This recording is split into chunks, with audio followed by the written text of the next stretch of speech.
এ না এটা ধরো, এই ওষুধটা খাও। আরে আমার তো কিছু নেই, ওষুধ খাবো কেন? তোমাকে যেটা বলছি তুমি সেটা করো, চুপচাপ ওষুধটা খাও। আরে আমার তো কিচ্ছু নেই, আমি কেন ওষুধ খাবো? তুমি ওষুধটা খাবে, তোমাকে বলছি তো খেতে, খাও খাও খাও।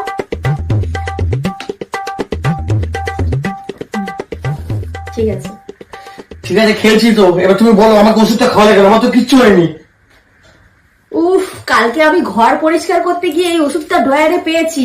আরে কালকে এর এক্সপায়ার ডেটটা শেষ হয়ে যাবে, তাই আমি ভাবলাম তোমাকে খাইয়ে দিই, তা আমার পয়সাটা তো वसूल হয়ে যাবে, কি বলো? কি করে बात कुछ समझ न आई, कमी क्या हमने पाई।